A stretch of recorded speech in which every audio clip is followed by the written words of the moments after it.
আসসালামু আলাইকুম ওয়া রাহমাতুল্লাহি ওয়া বারাকাতুহু। আলহামদুলিল্লাহি রাব্বিল আলামিন। আসসালাতু ওয়াসসালামু আলা সাইয়্যিদিল মুরসালিন ওয়া আলা আলিহি ওয়া সাহবিহি আজমাইন। সম্মানিত সাংবাদিক বন্ধুগণ, উপস্থিত আমাদের দুই পাশে দাঁড়ানো আপনারা লক্ষ্য করছেন সম্মানিত কেন্দ্রীয় জামাত নেতৃবৃন্দ এবং আমাদের প্রিয় দেশবাসী এবং প্রবাসে অবস্থানকারী সম্মানিত ভাই ও বোনেরা, আজকে বাংলাদেশের রাজনীতি, আইনের শাসন এবং বিচারের ইতিহাসে একটা গুরুত্বপূর্ণ দিন। 2024-এর জুলাই আগস্টের ছাত্রগণ অভ্যুত্থানের যে ঐতিহাসিক রাজনৈতিক পরিবর্তন, আমাদের প্রায় 1400 ছাত্র জনতার জীবন, প্রায় 40,000 ছাত্র জনতার আহত, ক্ষতবিক্ষত, রক্তাক্ত স্মৃতি নিয়ে যারা আজও বেঁচে আছেন, তাদের এই আত্মত্যাগের ঐতিহাসিক অবদানকে আমি শ্রদ্ধার সাথে স্মরণ করছি। গুরুত্বপূর্ণ দিন বিচারের দৃষ্টিতে এই কারণে আমরা বলছি যে দেশের 18 কোটি মানুষের যে আকাঙ্ক্ষা, যে গণ আকাঙ্ক্ষা ছিল যে ঘৃণ্য মানবতা বিরোধী অপরাধীদের বিচার এই অন্তর্বর্তীকালীন সরকারের দায়িত্ব পালনকালে দৃশ্যমান করতে হবে জাতীয় নির্বাচনের পূর্বে, এটা ছিল আমাদের অন্যতম দাবি। আংশিক হলেও আজকে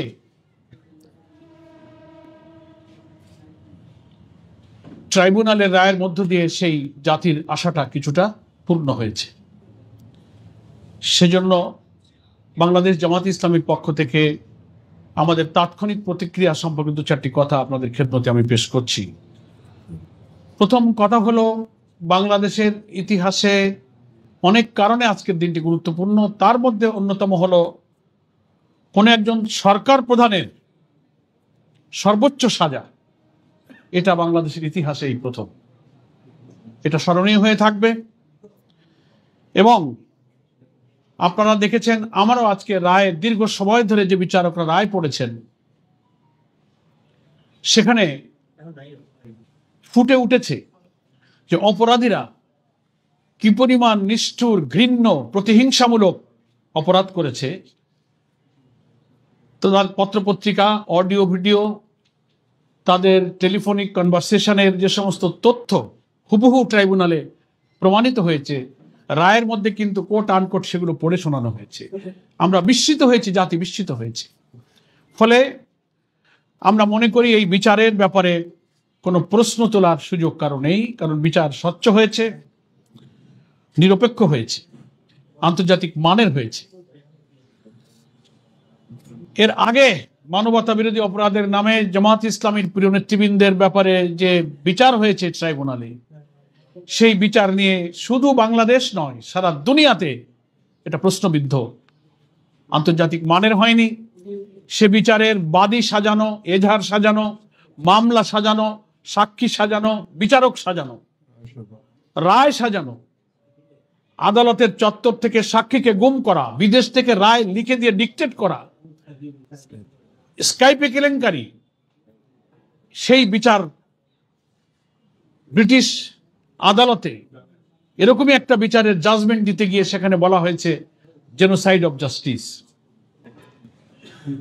আর এই সব মিথ্যা অভিযোগে আমাদের আরেক প্রিয় ভাই, যিনি ইতিহাসের সাক্ষী হয়ে বেঁচে আছেন, আমাদের জননেতা এটিএম আজহারুল ইসলামকে অন্তর্বর্তীকালীন সরকারের এই সময় যে সরকার কোনো রাজনৈতিক পক্ষপাতিত্ব না করে অন্তত আইনের শাসন এবং নিরপেক্ষ বিচারের জন্য চেষ্টা করছে, সেখানে সর্বোচ্চ আদালতে আপিলের রিভিউতে তিনি যে রায়ের মধ্য দিয়ে বেকসুর খালাস পেয়েছেন, সেই রায়েও বলা হয়েছে যে এই সব মামলার অভিযোগের সব ভিত্তিগুলো ছিল রাজনৈতিক উদ্দেশ্য প্রণোদিত। আমরা জানি না আমাদের যে প্রিয় নেতৃবৃন্দকে আমরা হারিয়েছি, তারা যদি বেঁচে থাকতেন, ইতিহাসের এই জঘন্য মিথ্যাচার, যেটাকে জেনোসাইড অফ জাস্টিস বলা হয়েছে, বিশ্বের সবচেয়ে গণতান্ত্রিক দেশ বলে পরিচিত ব্রিটেনের আদালতে, কিন্তু আমরা তো সেই নেতৃবৃন্দকে আর ফিরে পাবো না, তাদের উপরে জুলুম করা হয়েছে। সেই বিচার ছিল ইতিহাসের শ্রেষ্ঠ মিথ্যাচার, কিন্তু আজকে যে রায় পাওয়া গেল এই বিচার হচ্ছে যথার্থ, নিরপেক্ষ, স্বচ্ছ এবং প্রশ্নাতীত একটা বিচার এই জাতি পেয়েছে। এবং এই বিচারের মধ্য দিয়ে জাতির কাছে এই জন্য প্রশ্ন নেই যে যতদিন এই ট্রাইব্যুনালে বিচার কাজগুলো হয়েছে, আপনারা দেখেছেন বিচারের চার্জ গঠন, ইভেন বিভিন্ন বিচার কার্যগুলো লাইভ টেলিকাস্ট হয়েছে সবার সামনে। আজকে রায়টা ফুল টাইম পড়ে শোনানো হয়েছে। এদেশে এই ট্রাইব্যুনালের রায় তো এইভাবে কখনো ক্যামেরাতে লাইভ টেলিকাস্ট হয়ে সারা পৃথিবী দেখার সুযোগ কখনো পায়নি। এটা ট্রান্সপারেন্ট, একটা স্বচ্ছ জাজমেন্ট এই জাতি পেয়েছে। তো আমরা মনে করি সোশ্যাল মিডিয়া, গণমাধ্যমে সব কিছু প্রচার করেছে। আজকে আমরা এতটুকু মন্তব্য করব, যাদেরকে নিষ্ঠুরভাবে হত্যা করা হয়েছে, আয়না ঘরে খুন খারাপি করে, ক্রস ফায়ারে বিভিন্নভাবে শেষ করা হয়েছে, পিলখানা, শাপলা চত্বর, আরো বিচার প্রক্রিয়া তো সামনে আছে। এটা প্রথম রায় আমরা পেলাম। সেজন্য আমরা মনে করি সবগুলোরই নিরপেক্ষ স্বচ্ছ বিচার হওয়া উচিত। আজকের রায়ের মধ্য দিয়ে অন্তত ক্ষতিগ্রস্ত পরিবারগুলো, যাদের পিতা হারিয়েছে, স্বামী হারিয়েছে, সন্তান হারিয়েছে, তাদের পূর্ণ ক্ষতির পূরণ হয়তো কোনোদিন হবে না, কিন্তু কিছুটা স্বস্তি তাদের হৃদয়ে এসেছে, একটা সুবিচার তারা দেখতে পেল। এজন্য রাষ্ট্র বা সরকার, তার কোনো প্রধান, কোনো কর্তা ব্যক্তি, রাজনৈতিক কোনো বড় নেতা যতই ক্ষমতাবান হোক, তারা যে আইন এবং বিচারের ঊর্ধ্বে নয়, এ রায়ের মধ্যে দিয়ে আজকে সেটি প্রতিষ্ঠিত হল। আমি মনে করি ভবিষ্যতে বাংলাদেশের যারা জুডিশিয়ারিতে থাকবেন, ম্যাজিস্ট্রেসিতে থাকবেন, বিচারের এই বিরাট জিম্মাদারি সৃষ্টিকর্তার পক্ষ থেকে মানুষের জীবন মৃত্যুর ফয়সালার মতো দুনিয়ার বিচারের দায়িত্ব যারা গ্রহণ করবেন, এই রায় থেকে এই বিচারকদের, প্রসিকিউশনে যারা ছিলেন, তাদের দৃঢ়তা, সাহসিকতা থেকে শিক্ষা গ্রহণ করা উচিত, যেন আমাদের দেশে আর কখনো বিচারক হোক, প্রশাসক হোক, কেউ যেন ফ্যাসিবাদী না হয়ে ওঠেন, কর্তৃত্ববাদী না হয়ে ওঠেন, অত্যাচারী না হয়ে ওঠেন। আল্লাহ রসুল সাল্লাল্লাহু আলাইহি ওয়াসাল্লাম হাদিস শরীফের মধ্যে বলেছেন যে 7 শ্রেণীর মানুষ কিয়ামতের কঠিন দিনে আল্লাহর আরশের ছায়া পাবেন, তার মধ্যে একটা শ্রেণী হলো ন্যায় বিচারক, সুলতানুল আদল বলা হয়েছে। এটা মনে থাকে না বিচারকদের। তো এটা জাতির জন্য একটা শিক্ষা হয়ে থাকবে। বিচারকে ঘিরে সারা দেশে কয়েকদিন যে নাশকতা, রায়ের ঘোষণার কথা, রায়ের দিনকে আজকে কেন্দ্র করে ককটেল নিক্ষেপ, গাড়ি পোড়ানো, বিভিন্ন জায়গায় অবরোধ সৃষ্টি করার যে সমস্ত পায়তারা করা হয়েছে, জাতি সেগুলো প্রত্যাখ্যান করেছে, জাতি সেটা গ্রহণ করেনি। তাদের সাথে এদেশের রাজনীতি আর যায় না। ফলে মৃত্যুদণ্ডপ্রাপ্ত আসামিকে, এখন তো মৃত্যুদণ্ডপ্রাপ্ত যাদের নাম, যাদের রায় হলো, তারা এখন কিন্তু পলাতক। এই পলাতক মৃত্যুদণ্ডপ্রাপ্ত আসামিকে যারা আশ্রয় দিয়েছেন, আমরা মনে করি এই ঘৃণ্য অপরাধীদের পক্ষে তারা অবলম্বন করেছে। আন্তর্জাতিক সকল আইনের তাদের পরিপন্থী। আমরা দাবি করব তাদের অবশ্যই বাংলাদেশে ফেরত দিতে হবে এবং আইনের কাছে তাদেরকে সোপর্দ করতে হবে। গণতন্ত্রের দাবি করলে, সৎ প্রতিবেশী সুলভ আচরণ দাবি করলে, সৌহার্দ্যপূর্ণ সম্পর্কের দাবিদার প্রতিবেশী হলে, এটি হচ্ছে তার প্রথম দায়িত্ব। একজন পলাতক মৃত্যুদণ্ডপ্রাপ্ত আসামিকে আর বিলম্ব না করে তাকে আইনের কাছে সোপর্দ করা উচিত। সম্মানিত সাংবাদিক বন্ধুগণ, আমরা আর দীর্ঘ বক্তব্য আমরা দিব না। আপনাদের সকলকে ধন্যবাদ জানাই। আপনারা দীর্ঘ সময় ধরে এখানে অপেক্ষা করেছেন। এত বড় মামলার এত দীর্ঘ রায় পড়ে শোনাতে হয়তো আদালতের লম্বা সময় চলে গিয়েছে, আপনারা এখানে ওয়েট করেছেন। আমাদের অনেক নেতৃবৃন্দ এখানে আছেন।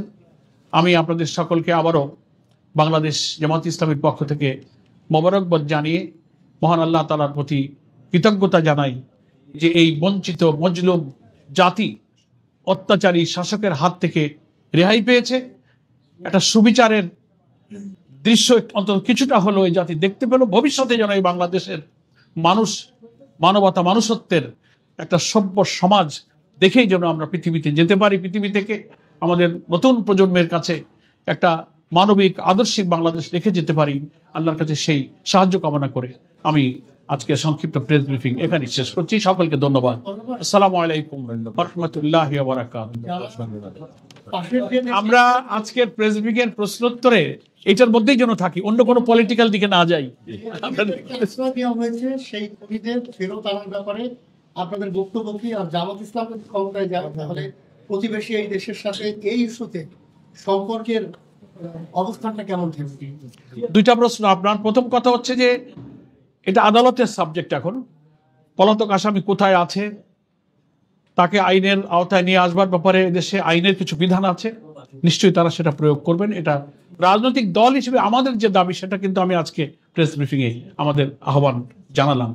এর বেশি পলিটিক্যাল পার্টি হিসেবে আমাদের বেশি কিছু করণীয় নেই। আমরা সরকারকে, আদালতকে এ ব্যাপারে দল হিসেবে যতটুকু আমাদের দায়িত্ব থাকবে আমরা সহযোগিতা করব।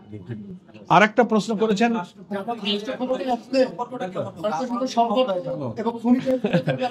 আমি আমাদের সম্মানিত আমিরে জামাতের একটা কথা বলি, উনি প্রায় কথা বলে থাকেন যে সব কিছু বদলানো যায় কিন্তু প্রতিবেশী কিন্তু বদলানো যায় না, যারা আছে ওরা থাকবেই।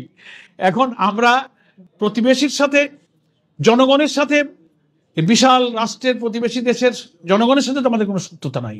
শাসন ক্ষমতায় যারা যখন আসেন তারা যে আমাদের সাথে বৈরী আচরণ করেন, আমাদের বর্ডার কিলিং, আমাদের পানির সমস্যা, ট্রানজিট করিডোর, আর বড় বড় ঘৃণ্য অপরাধীদের আশ্রয় দেওয়ার মতো এইসব কাজ, এটা কোনো প্রতিবেশীর কাজ না। যারা আইনের শাসনের প্রতি, গণতন্ত্রের প্রতি, মানবাধিকারের প্রতি, বিচারের প্রতি শ্রদ্ধাশীল, এটা আমি পলিটিক্যাল সব কনটেক্সটের বাইরেও ওপেনলি আমি বলতে চাই যে সারা দুনিয়ার কাছে এটা কখনো গ্রহণযোগ্য হয় না।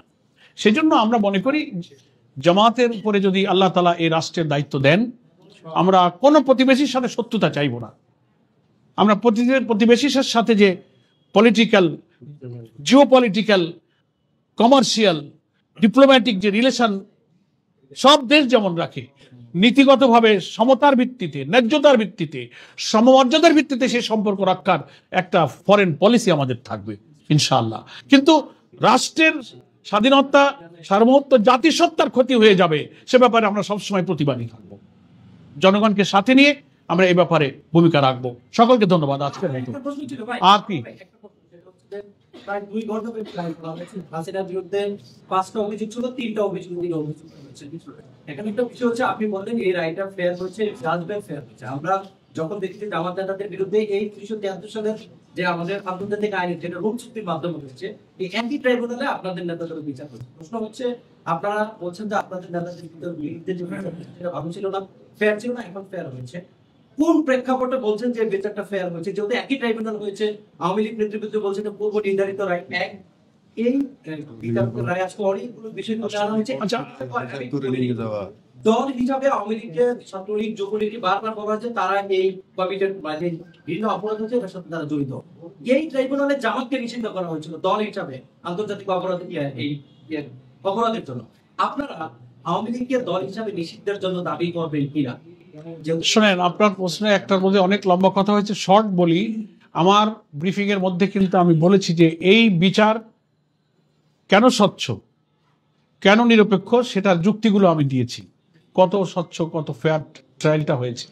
আর আমাদের নেতৃবৃন্দের বিচার কেন পক্ষপাত দুষ্ট হয়েছে, কেন এটা অত্যাচার হয়েছে, কেন এটা বিচারের গণহত্যা হয়েছে, সেটারও ব্যাখ্যা আমি দিয়েছি। আমি রিপিট করতে চাই না। মানে রায় বাইরে থেকে লিখে দিয়ে স্কাইপে কেলেঙ্কারি হয়েছে, আদালত চত্বর থেকে আসামি গুম করা হয়েছে, তাই না? ফলে সেখানকার সরকার তখন একটা পলিটিক্যাল গভর্নমেন্ট ক্ষমতায় ছিল, বিচারক, বাদী, সাক্ষী সব রাজনৈতিক একটা দলের ছিল। এখন তো কোনো পলিটিক্যাল গভর্নমেন্ট ক্ষমতায় নাই। এ বিচারকে স্বচ্ছ বলার এটা বড় লজিক যে এখন কোনো সরকার রাজনৈতিক দলের নয়, এখন বিচার ব্যবস্থা স্বাধীন। কোনো পলিটিক্যাল পার্টি ট্রাইব্যুনালের উপরে হস্তক্ষেপ করার কোনো সুযোগ নেই। এখন কোনো রাজনৈতিক দল তো ক্ষমতায় নাই, কিন্তু সে সময় তারা নগ্নভাবে হস্তক্ষেপ করেছে। আপনারা আজকে রায়ের মধ্যে দেখেছেন তো, শেখ হাসিনা ওই সময় কিভাবে ডিকটেট করছে, আমি ওকে ফাঁসি দেবো, যেমন এই করব সে করব। আমি আর্মি প্রধানের সাথে কথা বলেছি, কি সব ভাষায় তার ডিকটেশন গুলো। জাতিসংঘের রিপোর্টে মানবাধিকার এবং গুম কমিশনের রিপোর্টের ডিটেলস আসছে। আমার মনে হয় আপনারা সবাই সাংবাদিক, সচেতন, ফলে প্রশ্নাতীতভাবে এই বিচার হচ্ছে স্বচ্ছ। ঠিক আছে, ধন্যবাদ। শেষ।